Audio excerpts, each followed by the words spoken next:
L'enseignante dit qu'elle va confisquer le magazine à des fins scientifiques et dit à la déléguée de classe de s'occuper de ces deux-là, mais puis elle regarde le siège d'Izawa et s'aperçoit qu'il est vide. Ses affaires sont toujours sur la table et les élèves disent l'avoir vu là pendant la récré avant ça. L'enseignante se demande où elle aurait pu aller sans prévenir personne, mais elle continue comme l'adulte irresponsable qu'elle est. À ce moment-là, Asahi sent quelqu'un le fixer et se retourne pour voir qui c'est, pour finalement remarquer Mini-Awa qui essaie d'attirer son attention comme une blatte. Il commence à paniquer mais elle s'approche de lui et lui demande de sortir de la classe pour parler. Asahi se sent stressé mais décide de se lever et demande la permission d'aller aux toilettes. L'enseignante lui dit de se retenir, mais il insiste en disant qu'il doit faire un gros besoin et que sinon, ils auraient affaire à un sacré bazar ici. L'enseignante le laisse sortir et Izawa s'excuse auprès d'Asahi d'avoir sacrifié sa vie sociale pour l'aider. Elle explique alors qu'elle a besoin de son aide pour recharger son corps de robot, ce qui surprend Asahi en apprenant que cela fonctionne avec une technologie de batterie traditionnelle si ancienne. Elle lui dit que c'est de sa faute car elle l'a surpris en train de discuter avec Yoko de quelque chose qu'il ferait 5 fois cette nuit-là, et Yoko semblait très fatiguée et appréciait cela. Elle a complètement mal compris la conversation et dit qu'elle ne savait pas qu'ils en étaient déjà là dans leur relation. Mais Asahi affirme ne pas comprendre de quoi elle parle, car il parlait d'un DVD de film qu'il avait donné à Yoko et qu'elle avait tellement aimé qu'elle l'avait regardé 5 fois dans la nuit, d'où sa grande fatigue.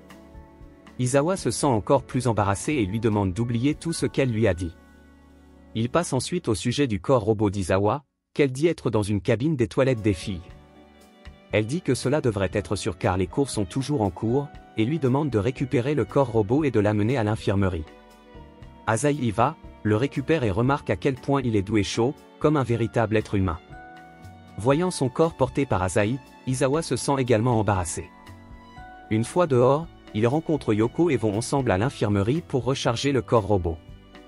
Après cela, Izawa les remercie et dit qu'elle va vérifier si le couloir est vide, ne voulant pas que des rumeurs commencent à circuler sur ce qu'ils auraient pu faire de mal en tête-à-tête dans l'infirmerie. Le duo la remercie et attend son retour, mais ils entendent alors Am crier depuis le couloir et sortent pour voir ce qui se passe. Là, ils la trouvent tenant Mini Izawa dans sa main, ce qui les choque au plus haut point. Elle se demande s'il s'agit d'une des 7 merveilles de cette école, appelée la fée du couloir, mais se demande ensuite pourquoi elle ressemble à la classe W. Elle pense alors que c'est une figurine d'action, mais dit qu'elle a l'air trop réelle pour en être une. Asahi insiste sur cette idée et dit qu'il s'agit effectivement d'une figurine d'action, essayant de changer de sujet en lui demandant à propos des autres merveilles de l'école. Am révèle que les autres merveilles incluent la dame aux cornes fantomatiques, le pervers de lumière et même un vampire de l'après-midi, et demande s'ils en savent quelque chose. Cela fait transpirer les deux, mais Am dit qu'elle adorerait obtenir un scoop sur l'une de ces légendes et regarde instinctivement sous la jupe de Mini Izawa comme un connaisseur de culture, disant que c'est juste le premier instinct de quiconque face à une figurine d'action et que celui qui l'a fabriquée doit être un pervers car ce modèle peut même être déshabillé. Tout cela effraie beaucoup Izawa, et pour empirer les choses, Shima arrive et Am lui propose aussi de jeter un coup d'œil. C'est alors qu'Asahi intervient et dit qu'il est le pervers qui a créé cette figurine d'action, la prend des mains d'Am et s'enfuit. Shima et les filles le poursuivent en lui posant toutes leurs questions, mais Asahi parvient finalement à leur échapper et se cache à l'intérieur du magasin de sport tout en essayant de bloquer la porte. On voit une fille aux cornes faire de la magie dans son bureau, ce qui rend le sac que Asahi porte extrêmement lourd.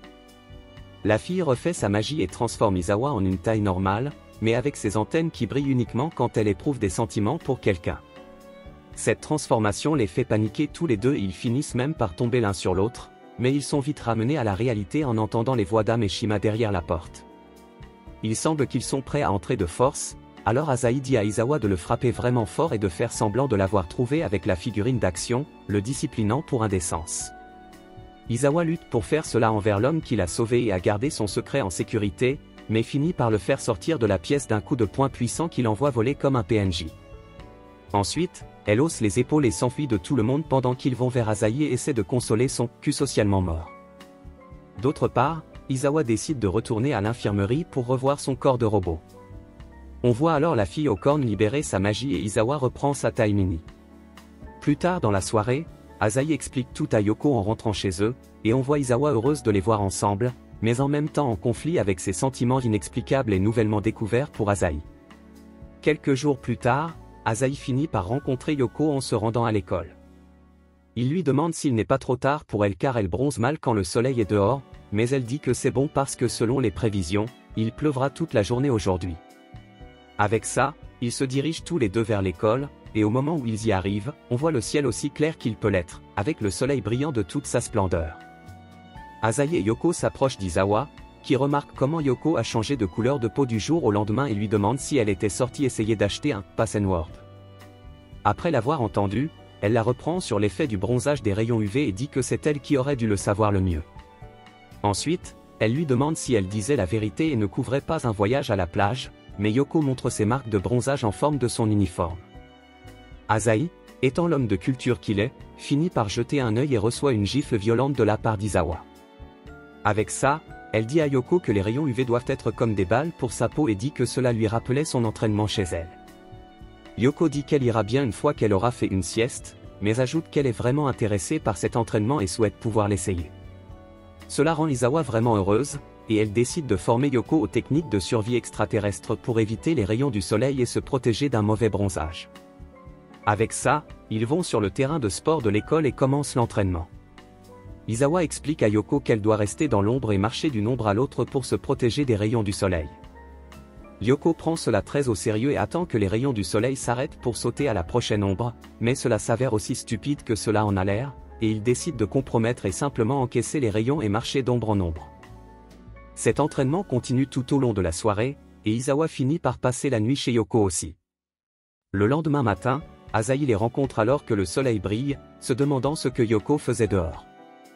Izawa explique que son entraînement est terminé et lui dit de montrer ce qu'elle a appris.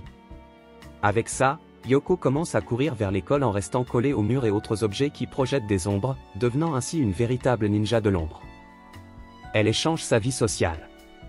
Mais ensuite, elle fait face aux gros obstacles d'un vendeur ambulant vendant de l'ail et des croix. Asahi sort son livre de recherche sur les vampires et lit que l'ail peut rendre les vampires aveugles, et il en mange immédiatement un échantillon que le vendeur lui offre. Cependant, quand il demande si c'était pour se remplir l'estomac pour une nuit épicée, l'ail crache tout sur le visage de l'homme. Ensuite, il attrape la croix et la jette, mais un chien l'attrape et la ramène à Yoko.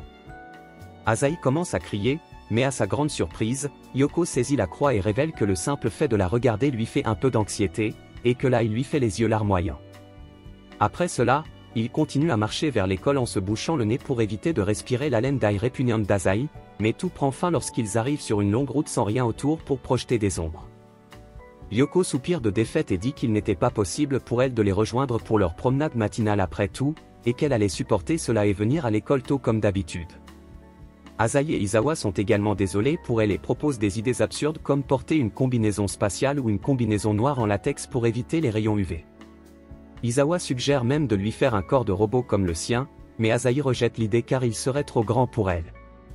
Ensuite, ils se demandent s'il existe une sorte de crème solaire que les vampires pourraient porter, mais disent que s'il en existait une, ils ne seraient pas dans cette situation en premier lieu, en regardant Yoko dont le visage moite semble indiquer le contraire.